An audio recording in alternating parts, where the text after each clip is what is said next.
The question, first of all, is why should we have email etiquette? It is because email is a little bit more formal communication than WhatsApp and SMS and this kind of stuff, because it's mostly used in an official setting. So you need to follow some format, some ways of doing things which does not derail your message when you're doing email. So that's the reason why there is a specific reason and a set of things that we should do and don't do when we are doing email. Nobody tells you on WhatsApp, okay, you do this, you do this. Most of the time, the group will say whether you want it or not want it. And you generally are allowed to be yourself on something like a WhatsApp or an Instagram or a Facebook. Not much of templates and formats are there. But because email is a little bit more formal and a little bit more official, there are some rules that you follow. And that is what we will go through today. What I would do today in this session is to actually use the screen so we can look at various things, the greetings, the body, the ending, all this, to see how we can format it, what we can do, how we can do. Okay. Before we go into the email, there is also one question about what is the difference between an email and a formal letter, which we are usually taught when we are in school. Okay, Wren and Martin grammar book, this is how we should write a formal letter and all that kind of stuff. So we'll first look at how a formal letter looks like. So let me share my screen.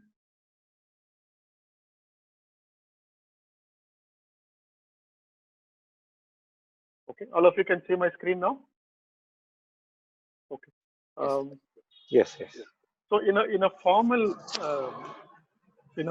letter, usually we'll start off. I'm making the screen, the font size a little bigger, so people who are on cell phones can also see that. Okay. Normally the letter will have a letterhead. So we will say Raja's Junk Sale Company.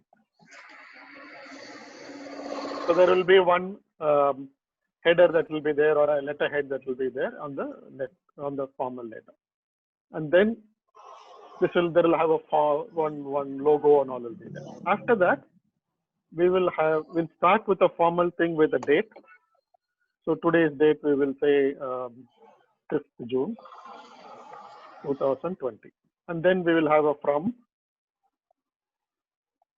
So Raja, then address, blah blah blah, and all that will be there.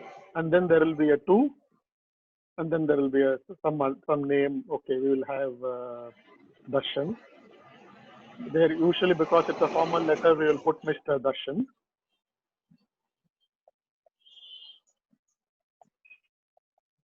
And then its address, something will be there. And then we will say, dear sir. And then there will be one subject line, subject.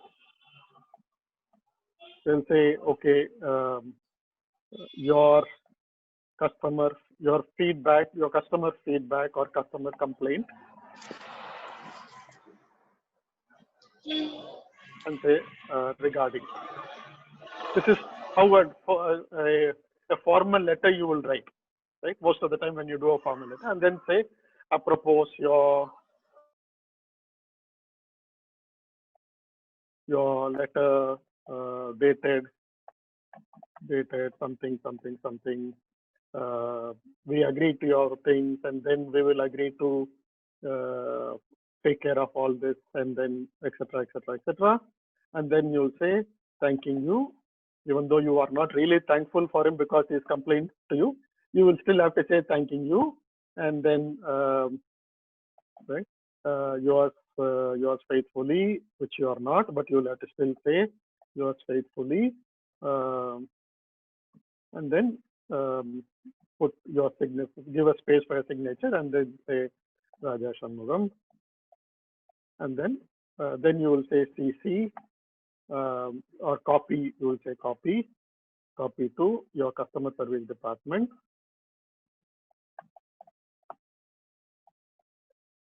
and then copy to maybe your supervisor, boss.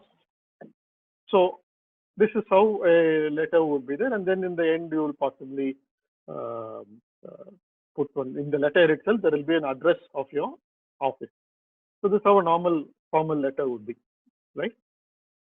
Anything I missed out? So this is a general formal letter. Now, how is it different when we go to an email? So let's see, go to an email.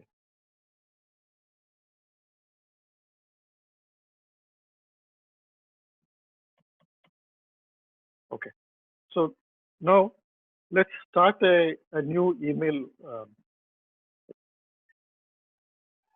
Um,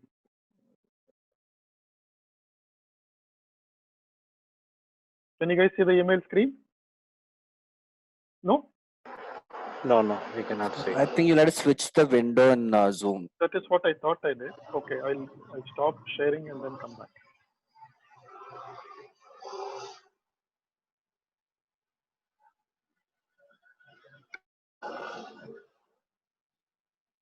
Okay.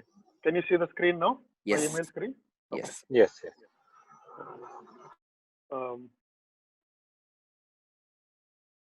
So this is a blank email that we start. So if you look at this, the from is already on the email. So we don't have to do an email, from to, all that is already taken care of. Okay. So then the to, again, there's no need for an address because all we are using is an email address. So we are doing the email address. So there is no street number, door number, and all that thing that comes here, which is in a formal letter. Usually when we select the email, let's say I do, you will normally get all this stuff. You will see that some stored emails will come up. So if I select Shalini, Shalini will come over there. Now, why I'm saying this is when you do this, if you see there are some multiple emails. Excuse me, sir. Yes. We can't see the space where you're typing the email. We can just see your inbox. Ah, okay. Why is that? You can't see my email itself. Yes. Sir, can you try sharing your desktop instead of a separate window in the screen sharing option so we can see whatever is there on your desktop when you open it? That is also better. Let me check. Where is the screen? Full screen, right? Yes. Okay. Yeah, now can we you can see the? Yes. You can see the screen. Okay.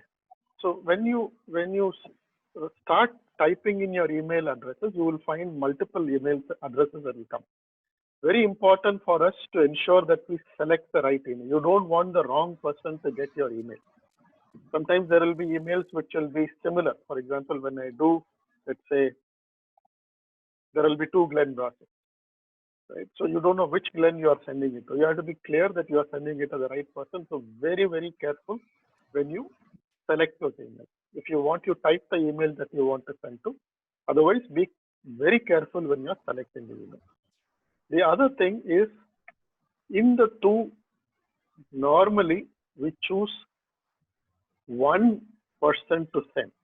Because normally when you send out messages, you want that person to respond. If you send it to 2-3 people, and if it is an action email, there are 3 people, they will wonder who's supposed to action. Suppose I send this to Diana and Shalini, and I say requires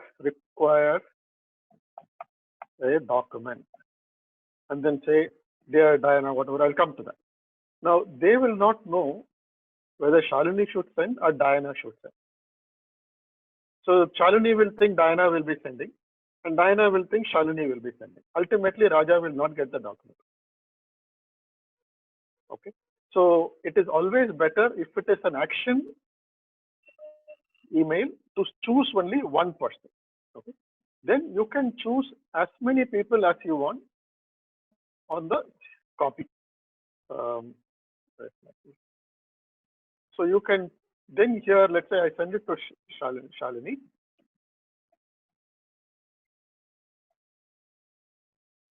and then I can choose Diana in the copy. You know what is CC, no? It is not a CC Joseph. Right? It is what CC, otherwise they'll think every mail is going to you. Yeah. Why CC is getting all the mails? So see, in the olden days when emails were not there, we used to have one paper in the first, which is original, and then we used to put a carbon and then copy it on the next version, so that copy can be used. So CC means carbon copy. So when people started email, they used the same standard here. So it is CC is carbon copy. So essentially the same mail gets copied to people. So here the understanding is if you are on CC, it is for information only. So don't put somebody in CC and expect that person to act on your email. Mostly it is for information. If that person is on CC, that person can choose to act on your mail, that person can choose to respond to your mail, or that person can read it and ignore it also. It is not expected of the person to actually physically act on the mail. The responsibility of a person who is marked on CC gets reduced. At best, maybe Diana will see Shalini marked on that and say, okay, Raja is asking for a document. She may ask next time when she sees Shalini, hey, Raja asked for the document, have you sent it? Because he is aware of it. That is all that can be done. Okay. So the person can choose to respond, but if you put it on a CC, don't ask why I sent that mail to you, you never responded. Hey, you the copy to me, I didn't think I need to do the response. So this is a protocol. Okay. And you can put as many people as you want in the CC. Okay. I don't know whether I have those CC here, real CC. Actually, you are not on my. Okay. So there is I just deleted it. I can put as many names on the CC. Now, what is BCC? BCC is blind copy. Hi, Diana. So blind copy essentially, if I put let's say Ranjana. Okay. Now, when I send this mail, Shalini and Diana will not know that Ranjana has got this mail. Okay. When they receive the mail, her name will not be on the email. It is being sent very privately to Ranjana to let her know that I'm complaining about her to Shalini and Diana. No, I'm not complaining. I'm just saying. Okay. Sometimes when you send some messages, you want to keep your boss informed, but you don't want your boss to be flooded with all the replies that come from that email. You just want to know, him to know that, you know what, hey, I'm sending this message to somebody. So I'm just keeping you posted, but don't get involved in the transaction. As and when something happens, I'll let you know. Today, it is just to let you know this mail I sent you. So he doesn't get flooded with all the replies, all the back and forth, all that. He gets irritated. No. So this is just sometimes the people who are in the two and who are in the CC don't know that this person has been addressed. It's only for you to let somebody know that this is being sent. So BCC is blind copy. Now the interesting thing is if you are getting a mail with where you are on BCC, don't try to reply to that mail with reply all. Then the people on that mail will wonder, how did this person get this mail? Why is this person replying to you? Sometimes we do that. Okay, we just go and say reply all, and then there will be a lot of confusion. Why did this person get this mail? How is this person on the email trail? How did this? So all this confusion. So you, by any chance, are getting a mail where you are on BCC, keep quiet about it. Otherwise, privately send a mail to the person who sent the mail to say, okay, noted. Maybe you want to take care of it. Don't do a CC reply all. Okay. So this is with respect to the addressing. Right now,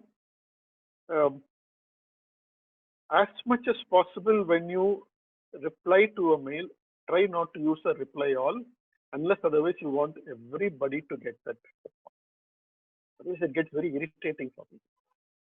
There will be a lot of people. It will be like one spam all over there will be confusion, and the mail will not get acted on. As much as possible, reply to the person who sent the mail, and anybody you really want your response to be read about. Otherwise, don't use reply all. It can become very irritating for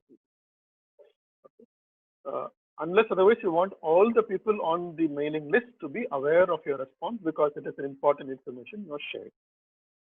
Till now, okay? Good. Now, next come to the subject line. Now, subject line is extremely important in an email. You cannot leave a subject mail blank. It is not a WhatsApp message. WhatsApp you can do you want. Right? You don't put a subject mail. In an email, you have to put a subject. Right? For example, when I put requirement of a document, requirement for a document. Now, again, if you want your person who is receiving a mail to act on it properly, as much as possible, give that information clearly in this. Maybe you want to say requirement for a document to answer auditors. So then when Shalini looks at it, she knows it is important for me to receive it. Otherwise, she'll know, why is this person asking for? What is the requirement? What document I should? So there'll be a lot of questions the moment I receive the subject. So you don't need a full story there, but make it clear and make it precise on what you want and why you want and why you are sending this email. It is just a prelude for the rest of the document. Right? So that is the subject. But make sure that all your documents have a subject. Now, the next one is what? To say, dear sir, whatever it is, right? So that is what you call the greeting or the salutation, as they call it. Now, what's a nice way to do a salutation? You can't say when you are sending an official mail, this is not allowed. Okay. Or this is not allowed. Okay. These are all to be completely avoided when we send out messages. Right? Because we are sending, who are you sending it to? You are sending it to your colleagues, you are sending it to your customers, or you are sending it to your boss, you are sending it to your team members. So as much as possible, let us be formal when we do this. So you can say, dear Darshan, okay, or dear Shalini. Don't worry about saying dear. Just because you are saying dear, it is not like, okay, it is not, you know, my dear, your dear, and all that. In a letter, dear is okay. It is an accepted form to say dear. Okay? So Shalini will not become angry with me saying, why is the sir Raja sir saying dear Shalini? You know, my husband will get upset and all that. That will not happen when you are sending a email. Dear is okay. That is number one. Number two, if you are sending it to somebody very formal, it is better to add Mr., Miss, etc. Normally, Mrs. these days people avoid. MISS also people avoid. So when you are sending it to, if I'm sending a formal mail to Diana doesn't sometimes like me to send formal mail to her. But still, if I send a formal mail to her, I'll say, dear Miss. Now, in India is the only country which uses first name after a Mr. and Miss. We are the only people will say Miss Diana. Normally, internationally, what you use is a second name or the last name you use.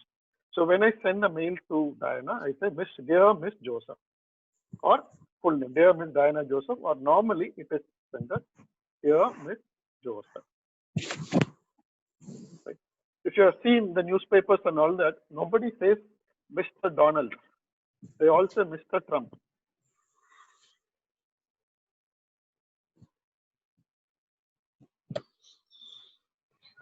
Is it acceptable, like in the Indian context? Is it okay to use the name, first name, and so?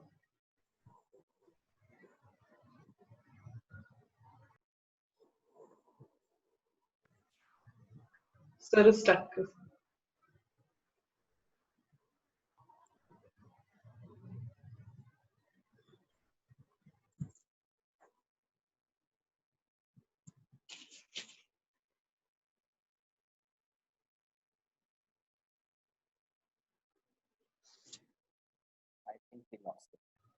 So you're muted.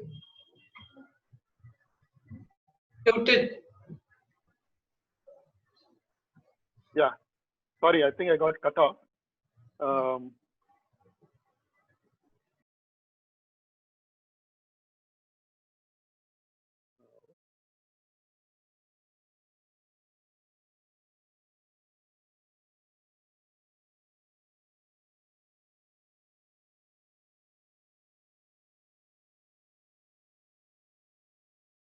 Can you see the screen now?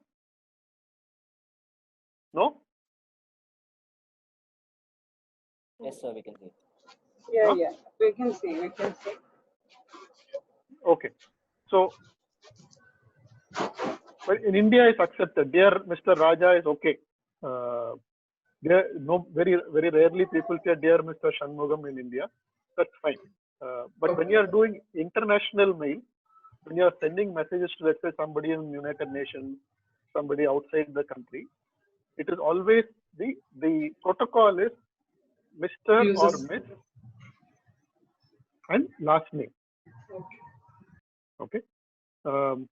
If you are not using Mr. or Mrs., then first name is fine. For example, if you are on first name terms with a gentleman from UNODC, what's his name? Last week he presented. Billy, right? Dear Billy. Dear Billy is okay because that is his first name. Dear Mr. Billy is not okay. Billy will have a.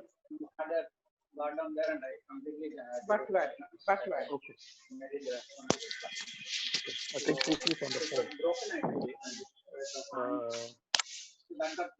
I'm on CC phone. Butler. Okay. We're having two presentations here, that's why. That water bill 4,400.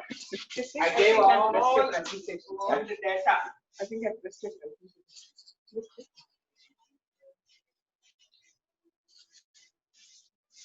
Okay.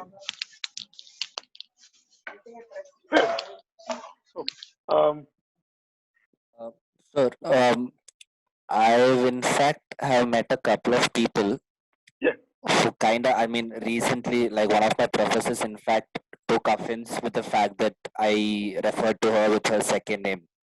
She was like, you address me with my name, not my father's name. So when you are talking, it depends on what your conversation is. Okay, when you are in a conversation, depends on what kind of a thing. Still, you can say dear Miss or dear Mrs. So and so. That is still okay. If you are on friendly terms with that person, using a first name when you talk is okay. When you are sending out a formal email, Mr. or Mrs. and first name don't go together. No, that's what. This was an email which I sent to my professor who kind of got pissed that I addressed her with her first name second name. Yeah. So it's in India, right? In Kerala? It was in Bangalore. That is fine. So in India, the problem is we have a different way of doing this addressing. Right? So if you see, Diana always addresses me as Mr. Raja. That is okay. In India, that is an accepted form, and people actually don't realize it is the second name that we should use. All I'm saying is, as long as you are doing it in India, it's okay. But even here, if we say Mr. Modi or Modi ji, we don't say Mr. Narendra. Right? So the general accepted format is Mr. and last name or Miss and last name. But if the individual says, call me by my first name, be happy and call them by the first name. Maybe they are allowing you to become a little bit more familiar with it. So 80% of people, when they address me in email, they always use Miss Divya rather than Mr. Divya. Your name is fear of me confusing. doing it to other people also. Correct. Your name is confusing, no? What to do? And your first name is Divya, so Divya means Miss and then Miss Divya. That is the problem. Even when somebody abroad is going to do it, if they're going to look at your name, unless otherwise they know your gender, they're going to see Divya Darshan, and they may assume Divya is a lady, and then say Miss Darshan. That is still possible. Right? That's okay. You can politely say, you know, I have a beard and a mustache, so you may want to change my dress. Whatever if you want to do. My concern is every time I send it to someone whom I know only through email, I am worried that I'll address them with the wrong. Yes. Especially in international names, it's very difficult to sometimes know the gender. You may want to look at the LinkedIn profile, for example. It will help you before you send a mail, because most of these people will have a LinkedIn address. You may want to just do a Google search on the name. Sometimes they will come up, and the picture will come up, and with the picture, most of the time you'll notice whether it's a boy or a girl. Right? So it will help you. If you don't know the gender of the person, this is the first time you're sending, and almost everybody today in the world has a internet presence. If I search for Neenu, she will be there somewhere. There will be at least 1, 2, 3 search hits will come for everybody who's using internet, who's using. So if you don't know the gender of the person, the best practice is to do a Google search of the person. Some LinkedIn profile will jump up or some other thing, and you'll know some image will come. You'll know whether it's a boy. Because sometimes, for example, Kiran in India, it's a ubiquitous name. It's both boy and a girl. So you need to figure out who are you sending it to, and you need to know the full name for you to check it out. So you'll say sometimes you'll have to say Kiran in Wipro, and there will be 15 Kiran, boy, girls, and so a little bit of research may be helpful.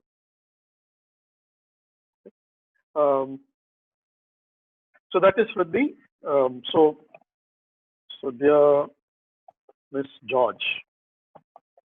So the problem is if I send it like this, if Shalini receives it, Shalini may not really first time she will look at it and say, who's this Miss George? Because in India we are not used to this. Right? For a moment she'll wonder who's this person Raja is sending it to. Okay, but that's okay. Just for this trial purposes we'll do this. Okay. Then let me knock off Ranjana. By mistake, if I send, she'll wonder why this message is coming to her. So we have seen the addressing to from to CC. From is not required, is already there. Addresses double check, we have seen. Subject matter is in greetings, we have seen. Now how do I start the message? Right. Straight away I can say send me the document. It will be rude. Right? If I send this mail to Shalini saying, dear Miss Joy, send me the document that I need for the auditor.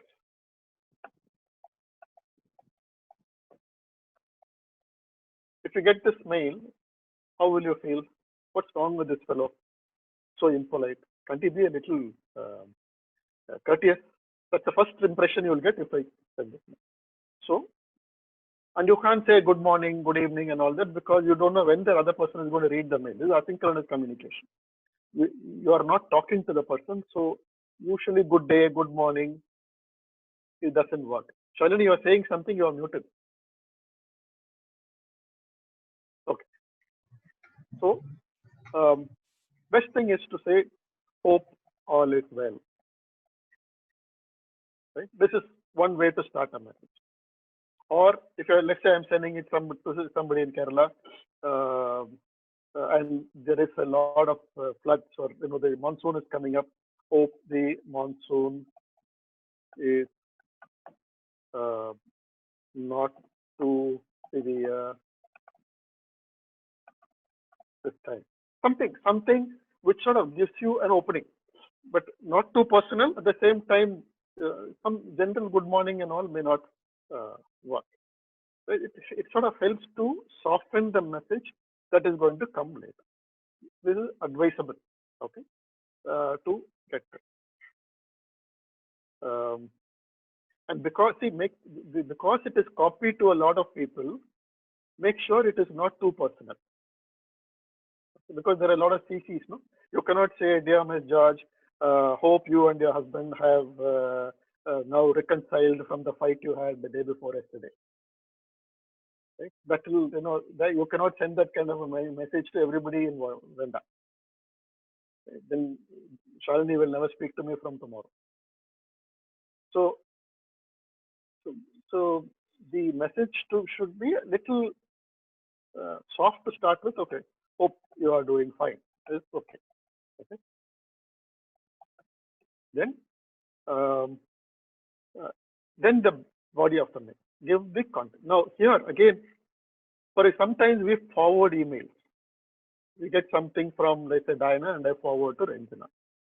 Whenever you forward, make sure you put a line saying, this is why I'm forwarding to you. I got this message from Diana. I thought this will be useful to you. Some action is required from you. So I am sharing this mail to you. Normally, what we do in WhatsApp, we get something and just do share. And we send it to 15 people. There is no context, why I am sharing it, why I like it, doesn't matter. WhatsApp is fine. But when you are doing it in email, it's good for us to add a context on why you are forwarding, when you are forwarding. And then you have the body of the mail. So please refer to the discussion we had last week. I need to meet the auditor this evening. Can you please send the document on audit report or the last audit report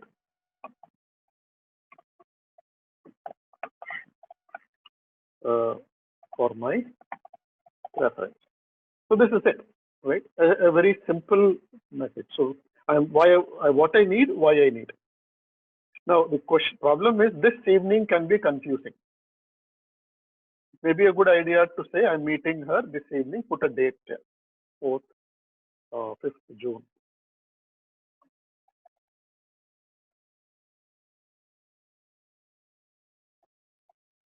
The reason why I put 5th June instead of 5/6. Can you tell me?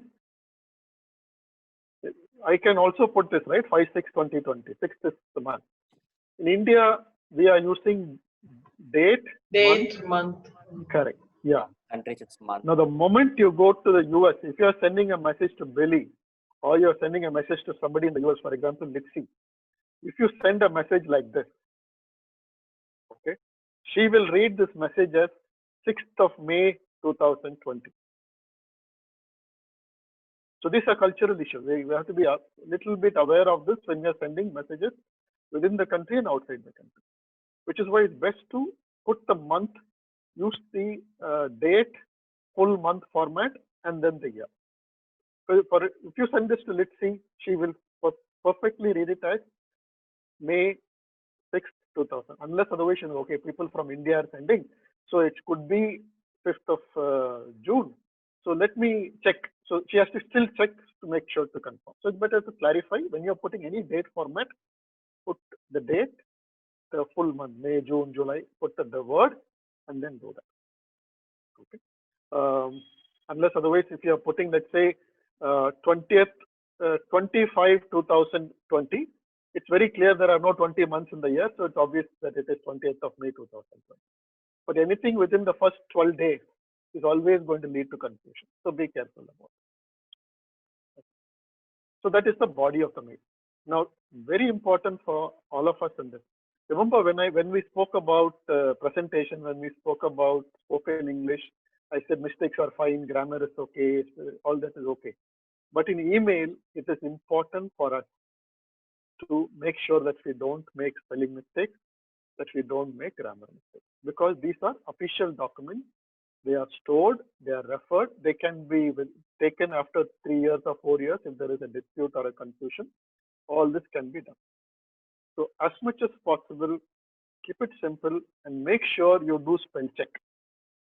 Normally, when I make a mistake, most of the editors will give your signal. For example, let me try. It will give a red squiggly underneath.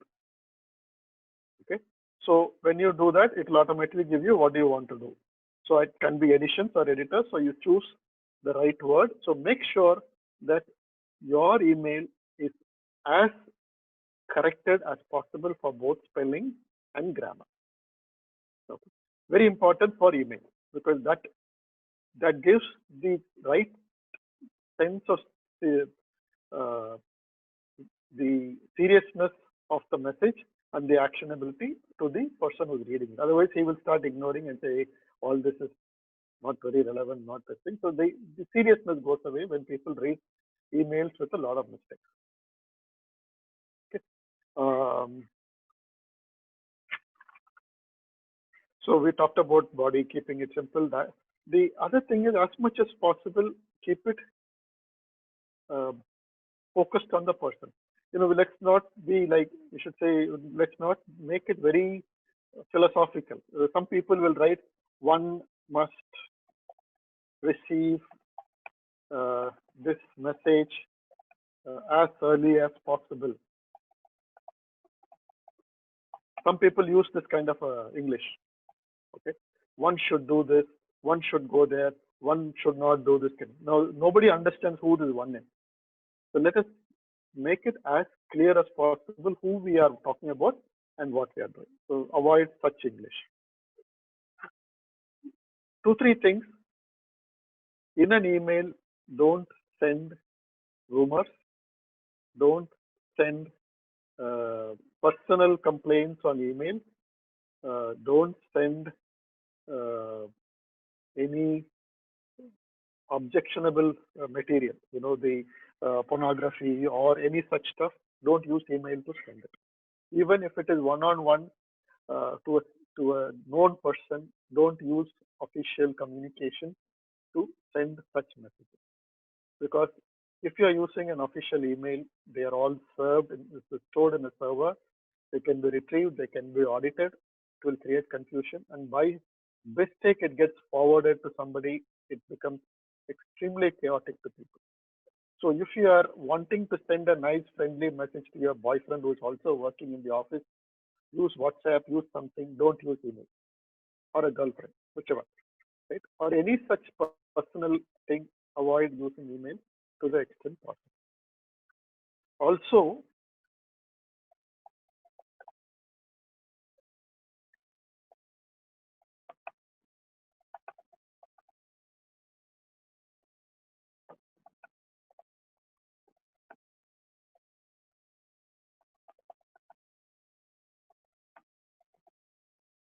please don't use capitals. When you use capitals like this, it means I'm shouting at the person who is receiving it. Okay. That is the meaning when you use all capitals in a letter. Unless otherwise you have something very angry to talk to somebody and you are shouting, don't use it. Even then, please don't use that, because it is not polite. Keep it normal, keep it simple. And another thing is, when you are transacting on email, if Shalini and I have exchanged, let's say, 4 or 5 emails on a single topic, after that, if the issue is not getting sorted out, if there is no clarity, pick up the phone and talk. Don't try to solve a problem over email beyond 3 or 4 transactions on email. It becomes very difficult to keep track of what is being said, and it will become very tiring. Anything more than 3 or 4 transactions on a single issue, pick up the phone, try to have an online conversation to sort it out. Okay. Always be clear that when you read the email, if you receive a similar email, how will you feel? That will help you to tone the mail properly. There used to be a tone checker in the earlier days. We used to use actually a tone checker where it will tell us, are you being polite, are you being rude, etc. as a software, an artificial intelligence software. You don't need that. Most of the time when we read the mail, we'll know, are we being rude, are we being polite? Read the mail before you. Then how do you close the email? When you close the email, so I will delete this. Then before you say yours truthfully or whatever it is, just see if you can close it. I hope this is not too much of a trouble for you. Something like that, right? Or sometimes you can say, when you are replying to some mails, you are helping them understand, these are replying to some clarification. Hope this clarifies your query. Something like that. So sort of closes the conversation. You started with, okay, are you okay? This is what I want. Now I have explained what it is. Are you comfortable with what I have said? And then with warm regards. This is what I normally use with warm regards. Some people use regard. Some people use warm regards. Some people use sincerely. Okay, as long as it's not too, I think you can use what you're comfortable with. Okay, but avoid things like right. So cheerio, bye, all that is not. These are not email sensitive. So as much as possible, use things like regards, or sincerely, or it can be thanking you. Keep it simple in that level. Okay. Then your name. Now, very often these days, emails have you can put in your email signature, auto signature. You can say Raja Shanmugam, so and so, so and so, so and so, which comes automatically from the email. Even then, it may be a good idea for you to say regards. Oops. That. And then your email signature will come with your name, full name, address, your designation, all that, for them to understand who you are, where you are, what you're coming from. This is the complete email. Okay. Sometimes when you're sending emails from your phone or like this laptop, you may find that there will be a statement which says sent from my iPhone. Something will be there. Automatically, you will find it is attaching there. Please delete this from your email setup. Okay. For example, if you see,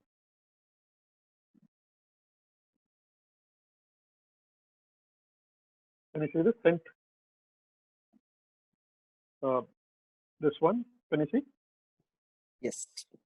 You can't see? Yes, we can see. Okay. So this is auto generated by the email signature. So avoid that. Now you can see this.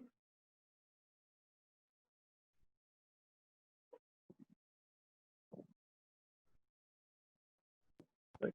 This is auto generated. Sent from mail Windows 10, sent from iPhone, sent from my Samsung 11.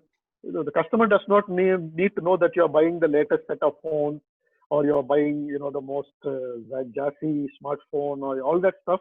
It is not in his interest, right? So as much as possible, if you can use the setup in the phone itself to delete it, you can delete it, or before you send the mail, knock this off. Okay. So that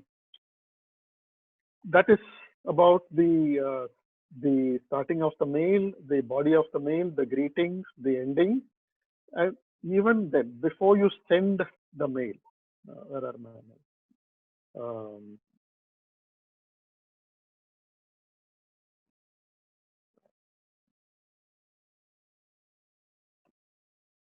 Before you send the mail, how do you send the mail? You say hit the send button.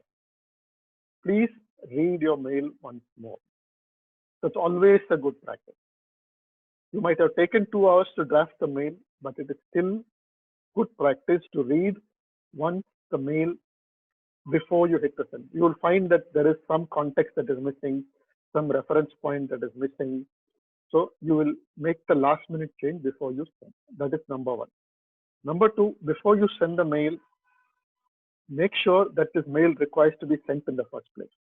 If this mail really needs to be sent, for example, you have a big argument with your boss or a team member, and you're putting all your anger and all your irritation on the mail and firing him, and you have written that mail.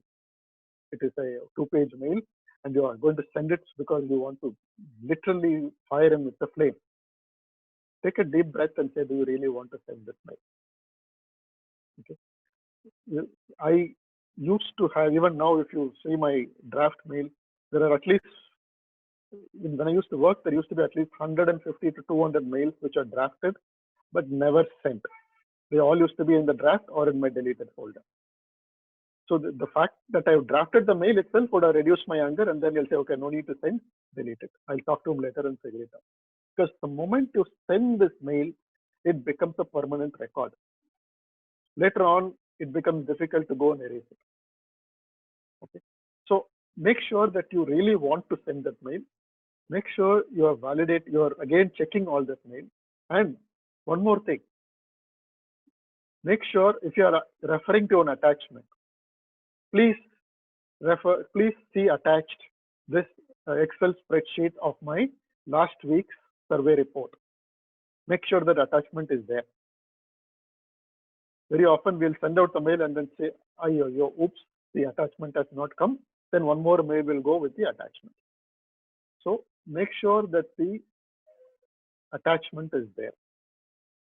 Couple of other things, as much as possible, use simple font. As much as possible, avoid these fellows. Okay. This smileys, etc. on formal email, as much as possible, avoid. So smileys, frownies, all those on a formal email, not required. Please note that many people are using different formats. I'm sending from Hotmail, you're reading it in Gmail, somebody is reading it in Firefox, whatever it is. We all may not have similar formats. So if you are formatting your email and putting some nice picture and all that, it may not be received the same way on the other side. So as much as possible, send it as attachments rather than on the body of the mail. So the other person receives it the same way as you are receiving. So that is it.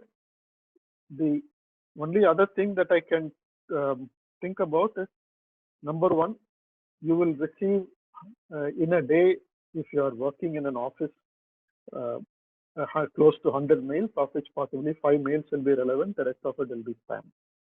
So you don't need to read all the emails. You don't need to respond to all the emails. Read through those mails and respond to what is required. If you think some mails are not necessary, don't waste your time with email.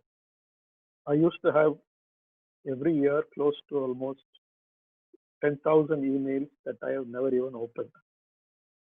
And nobody came to shoot me dead. Nobody came to shout at me because I didn't read those emails, because they were not relevant.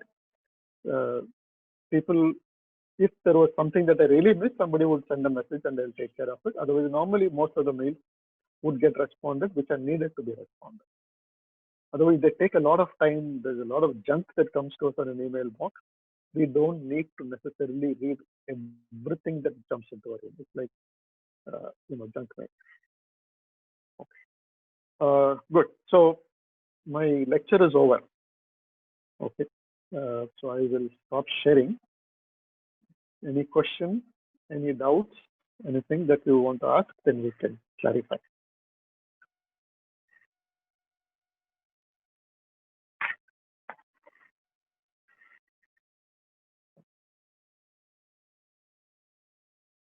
Shalini, did we cover all the topics that we wanted to cover?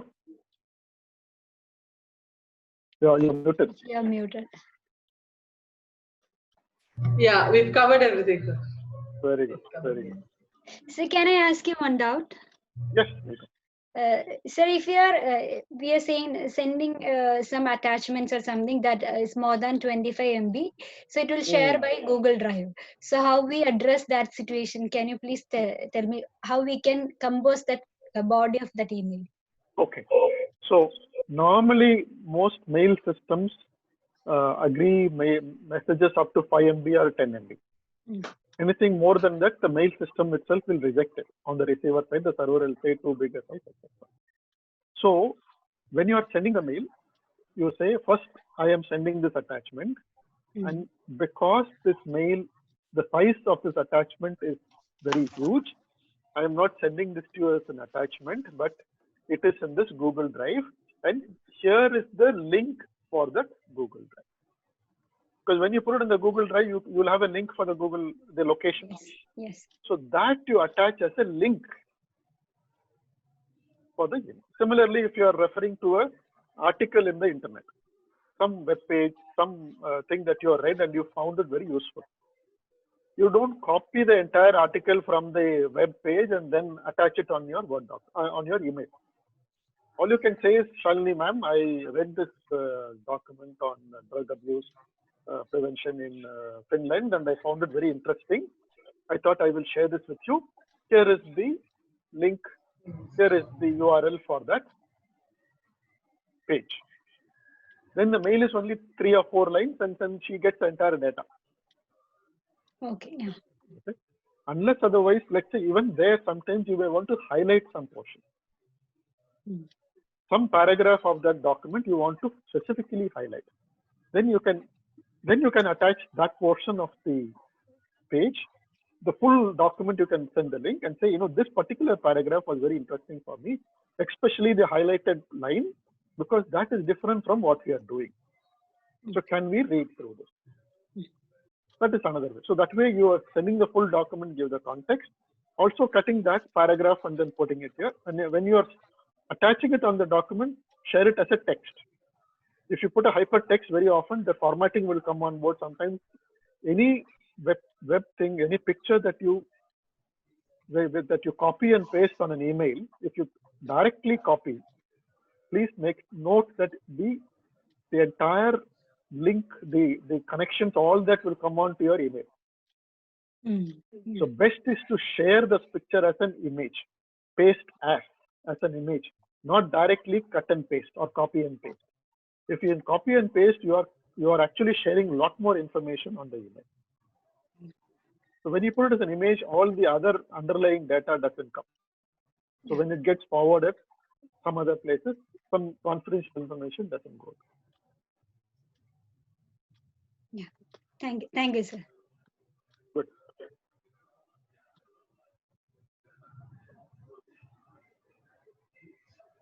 Any other questions?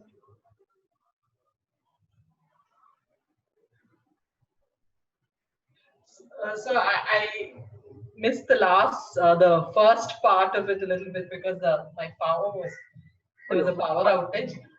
Which one? I just wondered, like you mentioned, you don't have to put the from address because the from is already there. So Correct. what about the to, like in a traditional formal letter, what about the to address as such? Like, do we put it, or is it really necessary? So to gets selected, right? So yeah, no, I meant like 2-line address, like suppose I'm addressing to the editor, Indian Express. Should I put that? where will you put? See, the email does not allow you to do all that. Email No, I meant in the body. In the body, should I do that?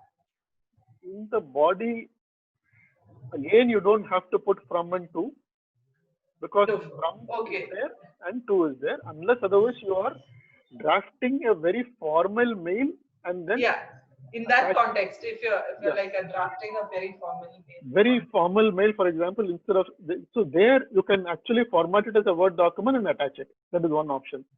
Okay. So they can print it. Okay. Otherwise, you can format it. That will be an attachment, not in the body of the. Correct.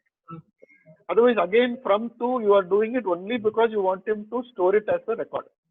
Okay. Rare circumstances you can do. So, for example, if you're sending a message to your municipality department, there you want to say from address to address, because they'll take a print out your email and store it in the file. Okay. In such cases those cases. Otherwise, normal official communication, business communication, your address normally will come as a byline on the email. Right. And so there you don't need to do a formal, the physical addressing is not required. There again, one thing I was telling the team was, and the to address, as much as possible, avoid putting too many people in the to address if you want action. If you want action, identify only one person in the email on the to address, and all the copy you put in the CC, people who need to know. Otherwise, 2 or 3 people on the email to address, if it is there, they will have confusion on who's supposed to act. Right. Then it will become that story, right? There was something that needed to be done Anybody could have done it. Everybody thought somebody will do it. In the end, nobody did it. Yes. So True. good. Any other questions from the team? Are you guys using any of the things that we have discussed in the last 3 sessions? Spoken English, presentation. Yes. Is it useful? Yes, it has been, because we have the smaller groups happening, and there is a lot of discussion around the webinars, though they don't voice themselves in the bigger platform. No In problem. these smaller groups, it's being referred to there. In Very fact, good, very good. yeah, especially the presentation skills and all is being used very well by the team in the smaller Very good. groups. I'm very happy. Good. So Good. even Diana was concerned about it, whether we have a series of webinar, whether it's actually useful. But I was telling her that it is useful in the smaller groups, because I do go into the smaller groups once in a while. So I hear them referring to the main. See, even if you don't use it, this is all, our brain is a very funny instrument. Everything that we listen to, everything that we go through, all this, it goes and gets stuck there somewhere in our brain. Nothing gets lost. Okay. Yeah. I sometimes recite some of the poems that I read in my 10th standard, which I used to hate when I used to read in my 10th standard. Tamil Kavidai and the Tirukkural and all that. Tirukkural, yeah. I used to curse everybody. Why am I being made to remember all this? Why am I being to read all this? Now today, when I'm 50s, sometime when I talk to somebody, I used to refer to some Tirukkural somewhere. It will come automatically. So nothing goes waste. It will all get inside. Yeah, it right? But the more we practice, the more we become better at it. So that's the only thing. Yes. Good. So 1 o'clock on the dot. Yes, sir. Thank you so much. Thank you. Thank you very much. Sir, this was your final webinar with us. Yes, And if there is something I can talk and you need. Yes, we will come back to you again. At least this series, I mean, we have, though the office is opening sometime next week, all of us can't be there at the same time because of the new restrictions. So we still have, we'll have room for more information coming. Right. If there's something Thank I you can so share, much, I'll be sir. happy to share. Yes, definitely. Thank you. Thank you very much and all the best. Thank you so much, sir. Thank you. Bye-bye. Have a good day. Yes, you too.